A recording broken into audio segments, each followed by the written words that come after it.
Determinados episódios a memória se encarrega de apagar e outros de lembrar, e cada ocasião pode relembrar de algumas coisas, mas esquecer de outras. Portanto, agora é o momento de lembrar.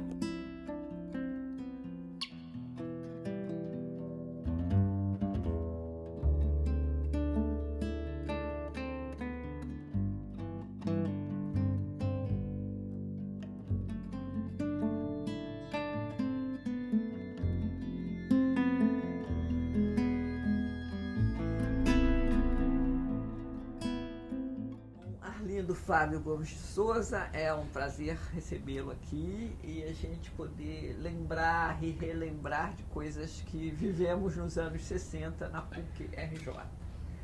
E eu tenho começado essa série de entrevistas perguntando ao entrevistado como é que quem veio de longe chegou ao Rio e depois como é que resolveu fazer sociologia na PUC. Então, a primeira coisa é a sua migração para a cidade do Rio de Janeiro. Como é que deu com os costados do Rio de Janeiro, né? Exatamente. Deixa eu te dizer, Lúcia, Maria Lippe, né? Querida amiga, colega, professora emérita, né? Aliás, compartilhamos desse título, sabia? Verdade. Isso. Mas deixa eu te dizer, Lúcia, bom, eu nasci na fronteira do Rio Grande do Sul com o Uruguai. Eu nasci em Bagé. Essa cidade ficou conhecida anos depois pelo analista de Bagé, um livro do Veríssimo, que é delicioso e corresponde muito exatamente o que é Bagé. Pelo menos a técnica do joelhaço, né, do terapeuta, era assim mesmo.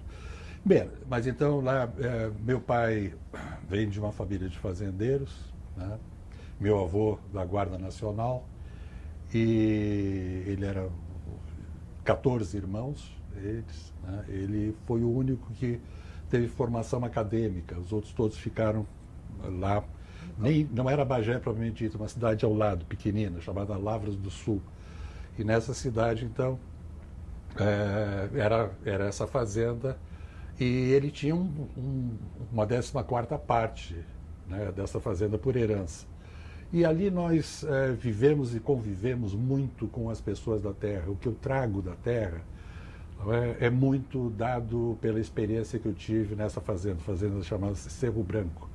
E então assim se dava a formação. Então era normal que você tivesse esse tipo de influência que eu tentei traçar aqui. Essa predisposição, entende? Para se lançar, para estar olhando para frente, para estar em busca das coisas da cultura, daqui, alhures, né? De ter uma compreensão social, entende, ampla. Era normal que você andasse por aí. E os espaços primeiros, em geral, eram espaços ligados à igreja. As escolas católicas, né, que tinham movimentações, mobilizações maiores, assim por diante. Então, a gente estava nessa. Né? Nós estudávamos os 5 num colégio marista em Porto Alegre. Né? Do ponto de vista de ensino, não dos mais interessantes, mas tudo bem. Mas ali começa a história que começou de muitos outros, né? De você participar como representante de turma, porque você tinha uma compreensão um pouquinho mais ampla do que o próprio umbigo de cada um dos que estavam dentro da sala de aula. Então, existia uma estrutura de representação. Então, você era representante de turma. Então, você ia no diretório acadêmico, você ia na direção, você fazia, etc. Até que um belo dia, diretório acadêmico, né? Até que um belo dia, é o Grêmio Estudantil, né? Quando você queria ver, você era diretor de cultura no Grêmio Estudantil. Ou você era diretor de alguma coisa, ou simplesmente você participava do Grêmio Estudantil. E daí começava, entende, essa tua formação. E ela ia se ampliando, que é uma coisa que a gente até hoje se ressente, né? E o golpe de 1964, que agora, né, faz seus 60 anos, não ainda é responsável até hoje, entende, por uma ausência, entende, de um processo de formação, entende, de lideranças políticas desde lá, desde uma sala de aula representando 30 ou 40 pessoas, até você assumir uma União Metropolitana de Estudantes Secundários, como eu assumi em Porto Alegre, e depois a União Gaúcha de Estudantes Secundários, também em Porto Alegre. Então, esse era um caminho. Então, isso as escolas católicas te permitiram. Mas lá na frente, você também começava a pensar duas vezes sobre isso, se era mesmo, entende, esse pensamento católico que era o que devia, digamos assim, orientar, né, os teus próximos passos, ou você podia pensar em alguma outra coisa, né? E você pensava em alguma outra coisa. Então, eu te digo que não só nós, entende, os 5, entende, mas isso é de uma geração, é de algumas gerações esse processo de formação. E quando 64 vem, ele castra, entende, essas gerações que estão preparadas. Eu seria o próximo candidato à União Gaúcha de Estudantes Secundários ou a alguma coisa ligada mais diretamente a um cargo político, porque os meus 3 antecessores na União Gaúcha de Estudantes Secundários foram deputados federais. Quer dizer, você tinha uma presença, quer dizer, na ação política secundária, nem precisava estar na universidade. Claro que a universidade, através de UNE, né, dos DCEs, etc., você tinha outra representação e uma outra força igual, mas mesmo nos secundaristas, você também tinha essa potência. E isso se revelava através disso, quer dizer, e a força e a influência que tinha. Então, quer dizer que era assim. Então, em dado momento, alguma circunstância te leva mais para essa opção, te leva mais para aquela outra opção. No meu caso, eu tenho uma influência muito grande do Luiz Alberto, que é o meu irmão mais velho, que participava na época da Juventude Estudantil Católica, depois de JUC, Juventude Universitária Católica, né? Não sei se todo mundo sabe, mas era Jacques Chico, JUC, né? O AIAU, isso, Juventude Estudantil Católica, né? Juventude Agrária Católica, Juventude Operária Católica, Juventude Independente Católica, né, Juventude Universitária Católica, Estudantil Católica, assim por diante. Esse era um movimento de igreja extremamente forte, né, que se fortalece, inclusive, muito com o Vaticano, e depois, quando chega em 64, com sua força, já aí com algumas derivações, entre elas a ação popular, por exemplo, o episcopado corta, entende, esse movimento de cima a baixo, dá-lhe um corte monumental, né, e quase que hereges, entende, os que continuavam numa prática política que o episcopado adere, não é, na sua grande maioria, totalidade, ao golpe de 64. E uma coisa, e a política gaúcha, completamente? Estou pensando aqui, Jango, Brizola, Pasqualini, a saída, não, todo aquele contexto que tem uma mobilização enorme, principalmente no Rio Grande do Sul, antes de 60. Isso. Deixa eu te dizer, só no último arrematezinho. Então o Luiz Alberto vai por essa vertente, nós temos uma ligação, ele é meu padrinho, continua vivo ainda como padrinho, né? E a nossa relação era muito estreita.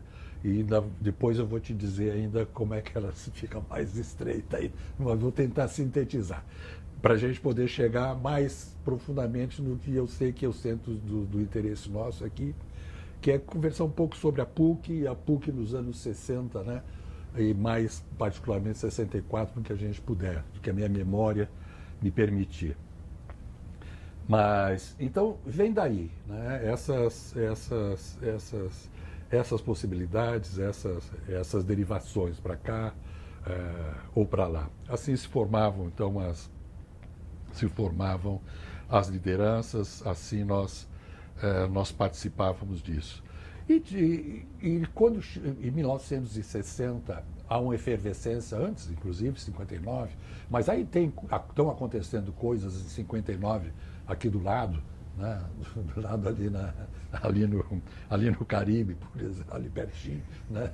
Alguma coisa está acontecendo em 1959, está acontecendo coisas né, de outra ordem. você tem a corrida espacial, você tem Sputnik, você tem rock, você tem os Beatles, você tem Bob Dylan, né? Porque, Lúcia, eu não consigo ficar dentro de determinados limites. Você vai me perdoar ou vai participar comigo disso, né? Eu Quer dizer, concordo. né? Mas para a gente poder ter um fio...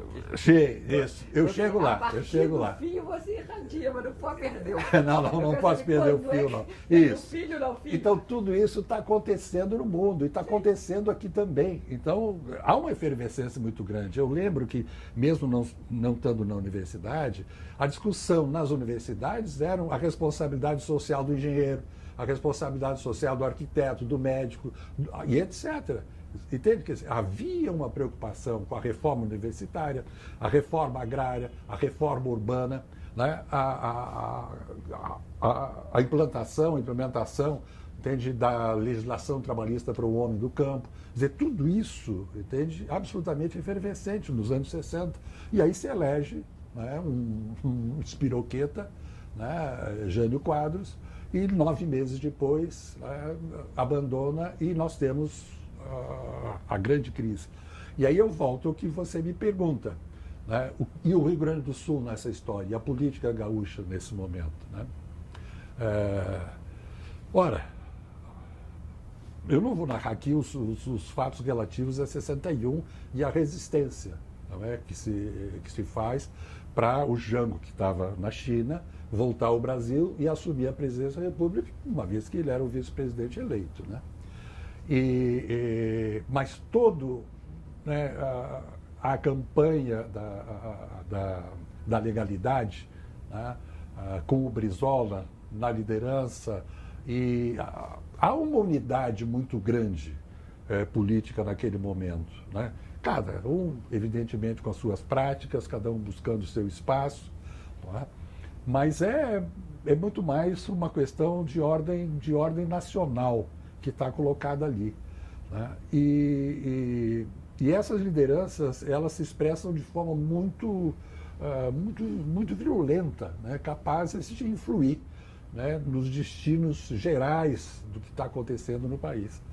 Então, nós estamos participando disso, né? Quer dizer, ninguém no Rio Grande do Sul, em qualquer nível, deixou de participar de alguma maneira. Ou ficou em casa, né, com medo, se resguardou, ou foi para frente, desde para as barricadas em frente ao Palácio do Planalto, ou trazer mais gente para participar, etc, etc, etc. Né?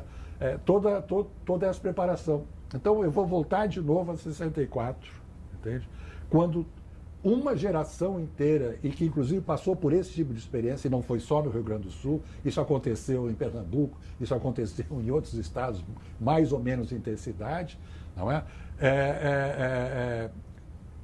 A questão da castração dessas lideranças, que tiveram essa prática, que tiveram essa experiência, passaram por essa experimentação, entende, de uma prática política de maior radicalidade, inclusive, né? E assim foi, quer dizer, e estava lá.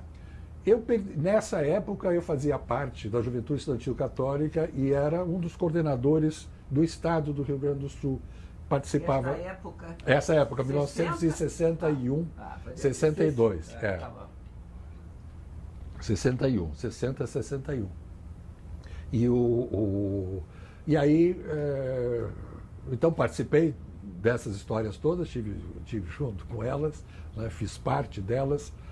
E aí, nessa coordenação do Estado, a Juventude Estudantil Católica, como esses grupos de jovens, né, dessas várias áreas, agrária, operária, universitária, estudantil, etc., da Igreja Católica, tinha uma coordenação nacional, né? E os estados tinham, nem todos, mas alguns estados tinham representação, dependendo da disponibilidade, inclusive, das pessoas e assim por diante. E eu fui convidado, então, para vir para a equipe nacional da Juventude Estudantil Católica no Rio de Janeiro, o que eu fiz chegando no dia 12 de janeiro de 1962. Botei o pé no Rio, de onde não mais tirei.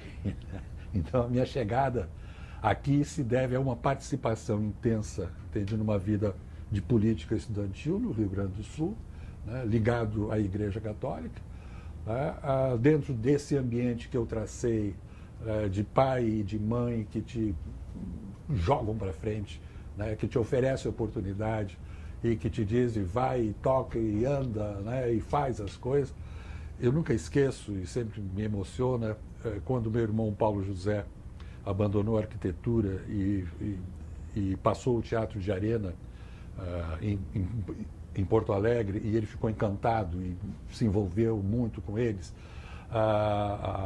Até um dia meu pai teve a sensibilidade, ele não era desses arroubos, mas é uma dessas, e chegou para o Paulo José e disse assim, medicina você não quis, arquitetura você começou e você abandonou, o que você quer? Eu quero fazer teatro, ele respondeu. Então, se você quer fazer teatro, você vai fazer o melhor teatro que existe no Brasil. E isso é o Teatro de Arena em São Paulo. Então, você vai para São Paulo com o Teatro de Arena. Então, tinha oficina passado, tinha o Arena que estava lá. Então, ele se incorporou naquele momento para o Arena e foi para frente. Estou dando isso como um exemplo dessa coisa. Quando eu tive na Juventude Estudantil Católica aqui no Rio de Janeiro, ele me sustentou durante todo o tempo. Eu estudava, né, fazia meu curso, fiz o meu curso universitário, depois vou chegar nele. Você estudou aqui Eu estudei o 3º ano colegial, né, no Colégio Rui Barbosa. Todo mundo ia para o Rui Barbosa. Todo mundo ia para o Rui Barbosa. Quem era a equipe nacional? Só pra Quem eu era a sei, equipe nacional? Eu sei, mas vamos lá, você sabe. Então você vai me ajudar. Não, é que chegou aqui O que junto, tinha os cada um estudos. vinha de um lugar. Né? Vinham de lugares. E às vezes mudava. Por exemplo, de São Paulo vieram 2, um e depois saiu, chegou outro.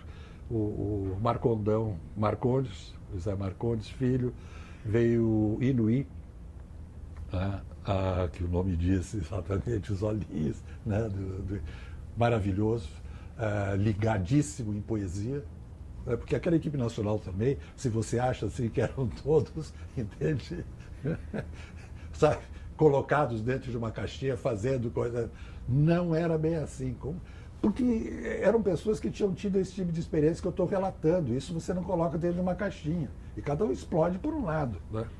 Então você tinha Joaquim de Melo Bastos, que vinha de Belém do Pará, uma pessoa maravilhosa, Quincas, né? Quinca Berros d'Água. A primeira vez que eu comi tracajá foi na casa da família dele. Me serviram.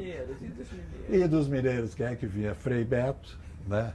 Que não era freio. Carlos Alberto Libânio Cristo, isso. Que encontrei agora há pouco tempo, realmente no aniversário de meu cunhado Pedro, que o Pedro ainda vai voltar essa história, né, que fez 80 anos. Estava lá o Beto, aí conversamos muito. O Beto tem 85 livros editados, né, várias línguas, e continua, né, essa prática. Isso que eu estou tentando trazer para cá, Lúcia, sabe, dessa impossibilidade de parar, entende? De se contentar com o que faz, com o que fez. Né? Isso ficou inoculado lá atrás, o dia que você perguntaram quem é que quer ser representante de turma, aí você estava coçando a cabeça, sabe? Aí você então, leva e vai. Daí essas trajetórias todas não te deixam, entende? Parar. Você não para. A gente tinha, então, São Paulo, Minas. Vicente Plá e Plá Trevas. Né? Vicente, queridíssimo. Vicente é com uma capacidade. Eu dizia assim, quer dizer, tudo deixe. O Vicente pode falar, nunca deixe o Vicente botar a mão dele no teu ombro, porque aí está liquidado. Aí ele te ganhou. Quando ele bota a mão no ombro, é como você botar, sabe, a mão, com todo respeito a todos nós, que um dia o Vicente botou a mão em nós, né? É como você botar a mão num cavalo, né? As minhas heranças gaúchas. Acalma, não só acalma como você conquista, né? Então não adianta, você ganha. Então o Vicente com uma capacidade extraordinária, né, de ganhar pessoas E você vê isso, inclusive, na trajetória posterior dele, atual, política, etc. Nunca foi de rompantes, mas foi sempre de conquistas, né? E conquistas seguras. E eu acho que uma das questões, inclusive, que caracterizou muito esse grupo, né, era isso, né? O fato de aprendermos, inclusive, porque tínhamos uma experiência, né, dessa prática política que eu estou dizendo, vou repetir de novo sempre, 64 castra, né? Mas não castra por completo, porque isso vai voltar depois em 85 com a redemocratização. Né? Esses grupos, esses movimentos, né, e que ficam, alguns deles, né, subalternos a todo o poder do golpe, né, eles submetidos, né, eles voltam a emergir em 1985. Então, esse era um grupo... Zé Inácio Parente. Não, vamos chegar. Não. Inácio Parente é um dos casos mais fantásticos que eu conheço. Se o Vicente tinha essa forma de botar a mão no teu ombro e você estava liquidado, quer dizer, o Vicente te ganhou, né, se conquistou, Inácio Parente era exatamente o contrário disso. O Inácio era um trator Caterpillar, sem operador, sem ninguém dirigindo, voltado para qualquer lado, né? O que era a prática do Inácio, né? Era o jeito do Inácio. Então foi uma coisa muito, muito rica, né? O Inácio... Vocês moravam juntos? Morávamos juntos na Rua Laranjeiras 226, acho, nono andar. 226, nono andar. E morávamos juntos, ainda mais tinha o pessoal da JUC, que morava junto conosco também. Luiz Eduardo Vanderlei, tinha o Paulo, o nosso filósofo, que o Paulo só falava em alemão, porque ele dizia que o português era muito pobre para conseguir, só se pode filosofar em alemão. Né? Tá óbvio, ele tinha razão, eu não tenho a mínima ideia por quê, mas era assim, ficou dito que era assim, então passa a ser assim, né?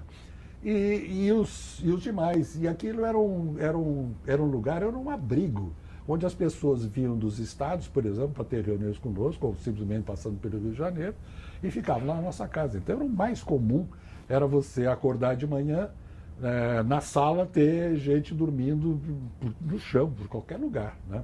Porque eram 2 quartos. 2 quartos com 2 bicamas em cada um. Então nós éramos 4 e 4. Né? Se você somar todos os nomes que eu falei, dá mais, né? Mas é porque alguns substituíram outros, quer dizer, ficaram 62, 63 quando eu fiquei, 62 a 63 depois eu saí. Mas fiquei 62, 63 quando eu fui para a PUC, depois já no primeiro ano de Sociologia.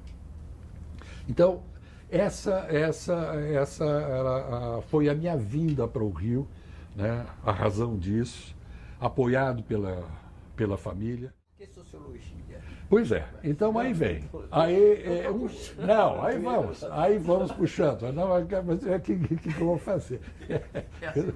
É assim mesmo. É assim a vida e assim são as histórias. Né? No meio desse caminho, já aqui no Rio, na equipe nacional, eu conheci, através de meu irmão Luiz Alberto, e ele tem uma presença muito forte, né, na minha vida. Cada um tem isso, né? Mas no tema que nós estamos tratando, ele tem uma presença muito forte. Ele era namorado de Lúcia, não é, que fazia parte também da equipe nacional de JUC, aqui tinha feito equipe nacional do JUC, os dois aqui, namoraram, depois casaram e assim por diante, né? E então eu convivia muito, e aí nessa coisa de noivado deles, depois do casamento deles, eu fui com a minha família toda, fomos a Juiz de Fora, onde a Lúcia nasceu, né? E lá eu conheci eles, 10 irmãos e irmãs, né? 10 ao todo. Ninguém se apequenava, né? Era tudo assim, estilo grande estilo, né? Então, aí eu conheci a Inês, né? E tempos depois começamos a namorar, ainda em 1962, eu estava ainda na equipe nacional de JEC e ia com frequência para Juiz de Fora, para vê-la. E coincidia que o irmão dela, Pedro de Assis Ribeiro de Oliveira, fazia parte da primeira turma da Escola de Sociologia e Política da PUC, né? Pedro era dessa primeira turma. E então era uma coisa que eu nunca entendi, por que dizem que sopa no mel. Mas vou usar a expressão, eu não sei por que sopa no mel, é uma coisa boa, mas eu vou usar como sopa no mel, né? O Pedro ia para Juiz de Fora, ele tinha a namorada dele lá, e ele está fazendo o NPOR, aquele núcleo de preparação de oficiais da reserva, né, que você podia fazer ou não. Ele fez, né? E então eu acompanhava o Pedro. Então eu ia durante no final de semana, assim, outro não, sei lá, não sei a frequência, era bastante alta assim, a frequência. Eu ia lá para encontrar a Inês, né, e o Pedro ia fazer o NPOR e encontrar a Merita, que era a namorada dele, e nós andávamos sempre muito, muito juntos. E o Pedro já vinha dessa experiência da sociologia, e nós conversávamos muito sobre isso, né? E isso me ficou muito assim, muito aceso desde a primeira vez que eu encontrei, antes mesmo de ter ido para Juiz de Fora, conhecido Inês, quando eu cheguei no início de 62. Pedro é que me recebeu aqui no Rio, por isso, influência da Lúcia e do Luiz Alberto, né? Meu irmão e irmã dele, Pedro. A gente se encontrou e nós nos encontramos um dia. É uma história que eu gosto porque é muito... Eu acho ótimo. Nós nos encontramos no passeio público, né? Na época de bondes, obviamente, né? Lotação, bondes, essas coisas. Não venha com essas modernidades de metrô. Não, a gente se encontrava, era no bonde, no passeio público, onde você tinha alguns terminais, outros ali no Lago da Carioca, mas tudo bem. Não é de bonde que nós vamos conversar, né? E aí, aí eu vi alguém que, pela descrição, era o Pedro, né? Era magro, esguio, né? Com uma pasta, e eu ali, né, recém-chegado de Porto Alegre, olhando ainda, sabe, o relógio lá da Mesbla, encantado com aquilo, né, o edifício serrador, o próprio passeio público.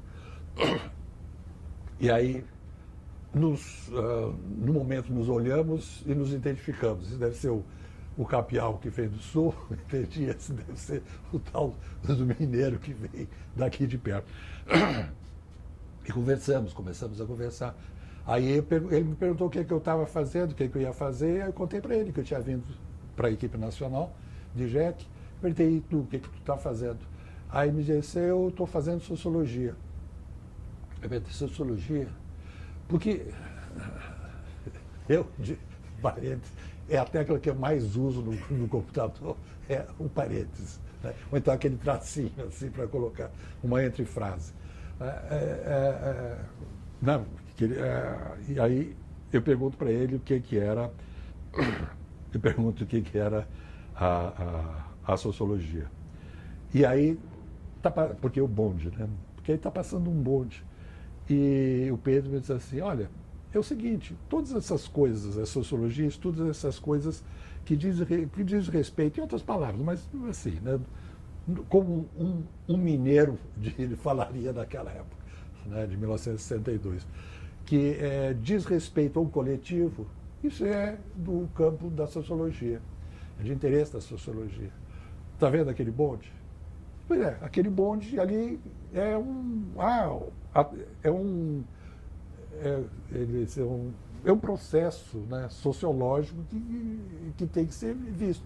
Não só, né, pelo sistema de transporte urbano, etc., pela relação que se estabelece entre as pessoas, o pagamento disso, etc. Tudo. Quer dizer, tem toda uma série de coisas que estão... É isso que a gente estuda. Eu disse, pô, mas que coisa legal.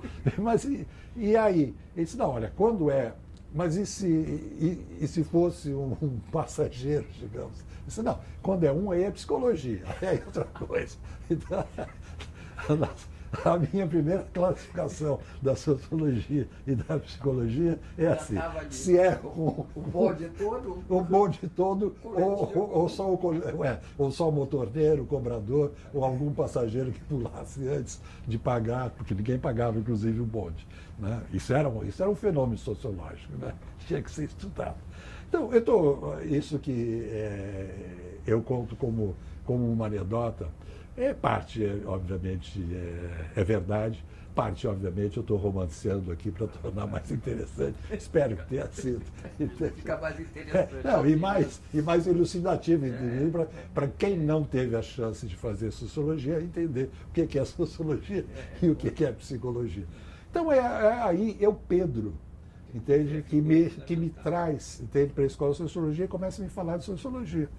E nesse momento, nós estamos em 1962, eu já disse várias coisas que estão acontecendo no mundo, né?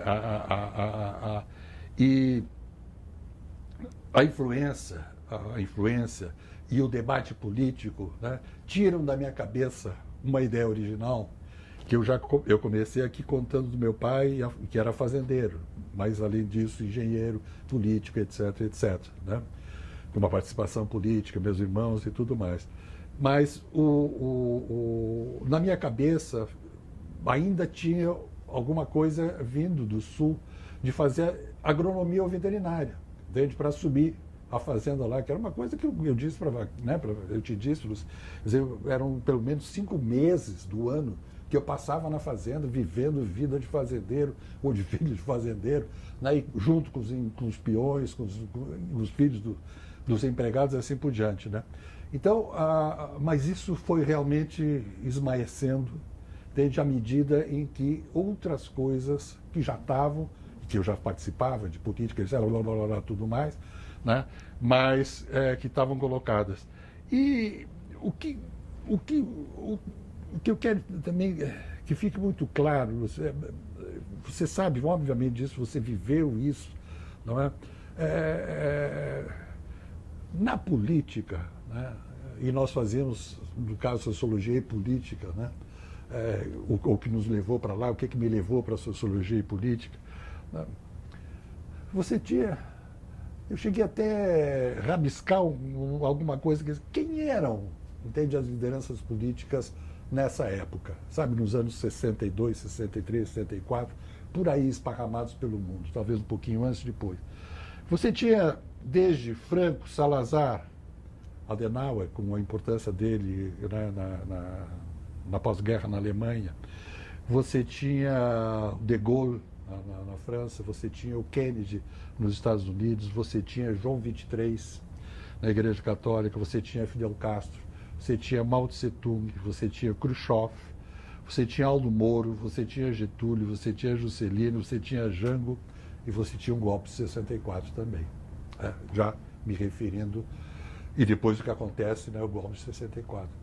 Eu não estou identificando, entende, por A ou mais B. Eu estou dizendo que o leque, entende, de opções, de possibilidades, entende, de entendimento, entende, da sociedade, do que a gente queria, do que a gente fosse, entende, era fantástico. Tá? Quando eu olho hoje, né, qual é a alternativa que tem? Nós acreditávamos, à época, na Revolução Brasileira. Era isso, quer dizer, havia uma, quer dizer, baseado em tudo isso que você falou, mas baseado de alguma forma no marxismo histórico, né? Quer dizer, o futuro estava conosco. Sim. Precisávamos fazer as mudanças de base, né? Isso. Isto feito, e óbvio que conseguiríamos fazer, porque a sociedade está do nosso lado. Entendeu? Então, para dar uma... E aí, então, você entra na sociologia em 63. Entro na sociologia em 63. Diante dessa história toda que me traz para cá num movimento. E como é que o que você encontra na sociologia da PUC em 63? Dando uns cortes. Bom, a primeira coisa... Não. A primeira coisa que eu encontro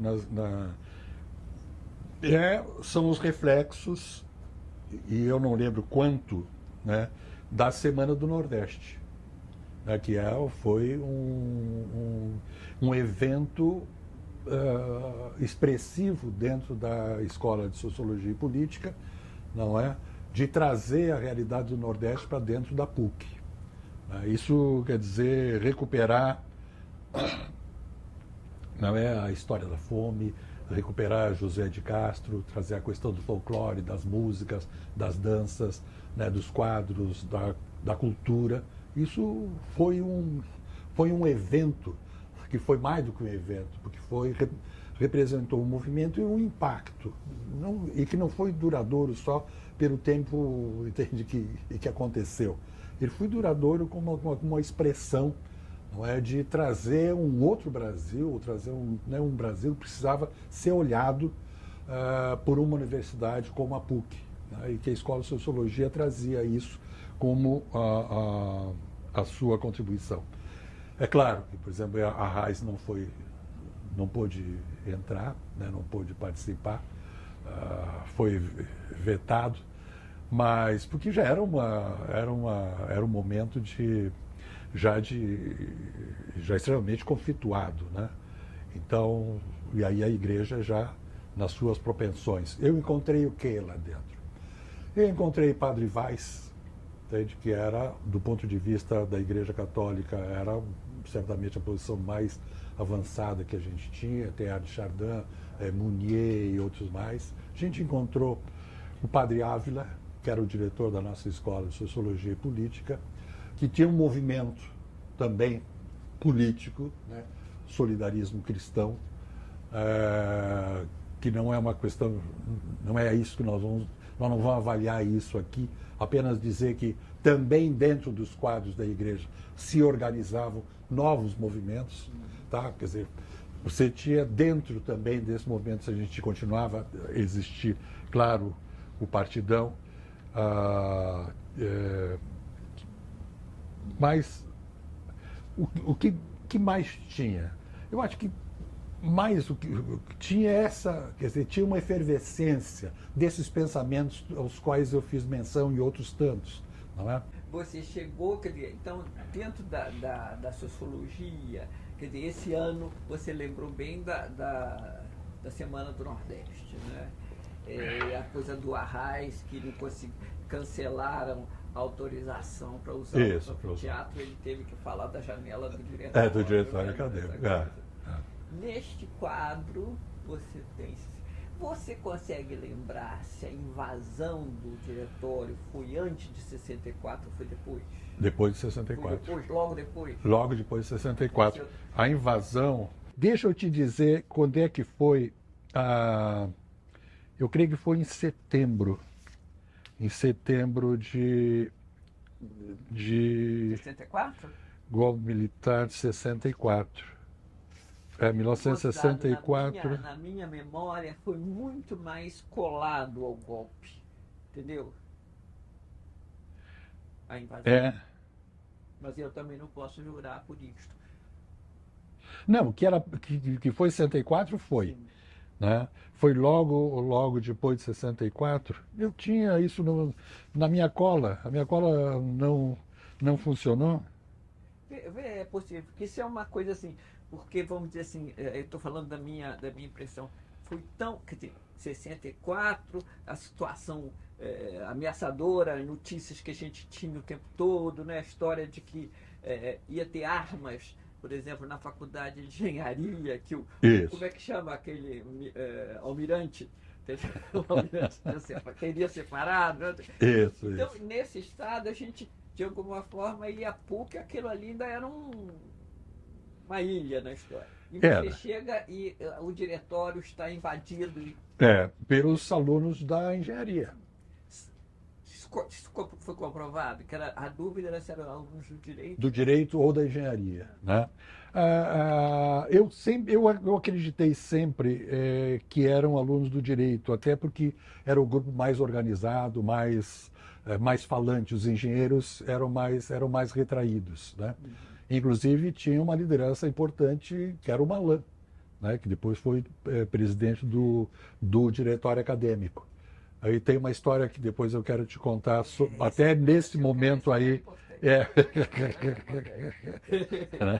Então, ao golpe, depois dessa invasão, a um incêndio, né, queimam coisas, destroem coisas dentro do diretório acadêmico, que era o espaço de resistência, numa vila de diretórios, né, porque eram casinhas, né, de uma antiga vila operária, né, de uma fábrica de tecidos que existia ali, né, e ali nós tínhamos o nosso diretório, Centro Acadêmico Roquete Pinto, né, que também eu acho para mim foi importante isso para o meu envolvimento mais tarde com a questão da comunicação, né. Roquete Pinto sempre foi um personagem muito inspirador para mim nessas coisas todas.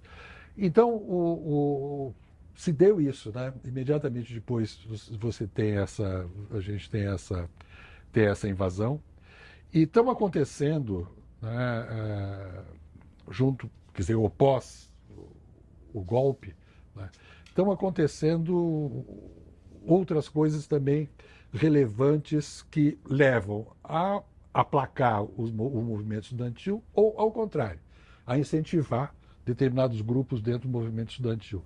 Um deles é a Lei 4464, a famosa Lei Suplicy, né, que é de 64 também. A gente não dá muita bola para ela, mas se você ler com cuidado, a Lei Suplicy, ela proíbe qualquer prática política dentro das universidades. E mais do que isso, o que ela faz, ela exige que o corpo diretivo da universidade ou da faculdade, quem for, mas o corpo diretivo, onde tenha havido alguma manifestação política, universidade pública ou privada, né? Isso era indistinto na lei, não é? Seria responsabilizado, entende, pelo que tivesse acontecido. Então, se havia uma proibição, era proibido e havia uma pena, né? Havia uma pena que podia ser de advertência, por ser 15 dias, 30 dias, podia ser uma expulsão simples. Isso valia tanto para os estudantes, quanto supostamente valeria também para os quadros diretivos das universidades. Então, a gente não pode esquecer, entende, a Lei Suplicy nessa época, e a Constituição, inclusive, que derivava dela de comissões de inquérito, ou de comissão de inquérito. Eu não sei te dizer, Lúcia, quantas comissões, se foi só uma. Eu sei de uma comissão, dessas comissões, e eu participei porque nós tínhamos feito uma luta antes de 64, e não é que tivéssemos desistido, mas não tínhamos mais chances de lutar por ela, que era 1/3 nos conselhos universitários. Ou seja, alunos teriam 1/3, né, das vagas no conselho universitário, depois, né, os outros participantes da universidade. E ganhamos 3. Né? Em vez de 1/3, tiraram 1 com a barrinha, ficaram só 3. Então os alunos tinham direito a 3. E eu era um dos 3. Depois, não sei exatamente pela questão que eu acabei presidindo o diretório, né, em 65 e pedaço de 66, né, a lei obrigava então que fosse feito alguma coisa, que fosse feito um inquérito em relação a isso. E a representação dos alunos se fez presente. E aí aconteceu Era você e mais 2, você não lembra? Mais 2, Lúcia, pois isso é um pecado mortal. Não só não lembrar quem são os outros 2, como não lembrar quem era o conjunto de pessoas. Se o Belloc estava nisso, se o Regis Bonelli estava nisso, me vêm esses 2 nomes, mas isso não quer dizer que seja. O nome que eu tenho absoluta certeza, por razões elementares posteriores, é do Malan, Pedro Malan. Pedro Malan, então, vai para um desses momentos de inquérito dentro do Conselho Universitário, promovido pelo Conselho Universitário, e estamos todos reunidos, e nós 3 representantes, né, e eu peço 1000 perdões aos meus 2 colegas e aos demais que estavam no meio dessa história toda, né, Mas a gente tinha que conseguir, era a ata, Lúcia, dessa reunião do Conselho Universitário na PUC. Então, começa a ver. E eu lembro que o diretor de engenharia e o diretor do direito não eram muito a favor, né, das mobilizações internas. E a coisa vem vindo feia, no sentido de expulsão. Isso tem na ata, isso tem na ata. Eu lembro com muita clareza de ter conversado com os colegas e dito o seguinte: se nós formos votar pela absolução, nós vamos ter 3 votos aqui dentro. Né? Do jeito como a banda vem tocando, porque cada um, antes do voto, fazia a sua explanação, né? Em relação aos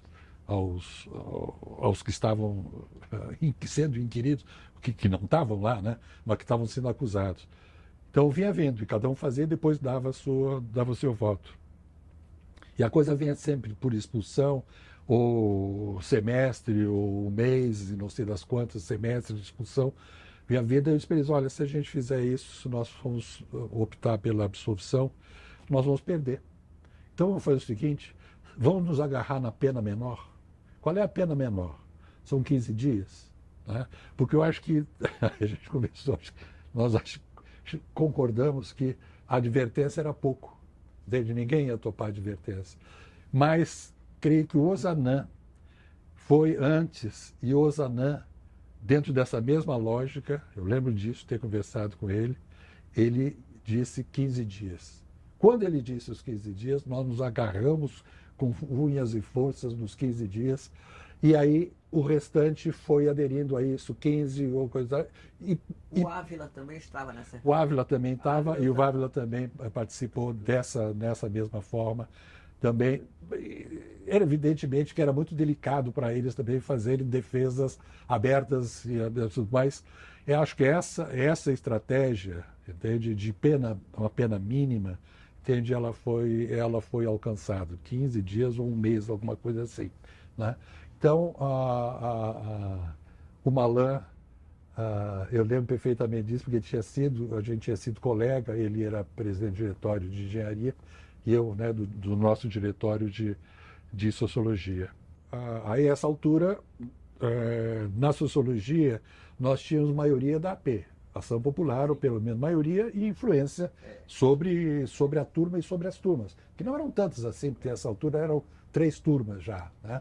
Nós éramos da segunda, tinha uma turma de calouros, né, e uma turma de mais velhos, e nós no meio. Então, nessa nossa articulação, foi proposta a minha candidatura, fizemos a eleição, nós ganhamos. Quando chegou lá na frente, que seriam as novas eleições, a discussão ela se ampliou e passou da data. Então ficou porque a repressão estava cada vez mais violenta.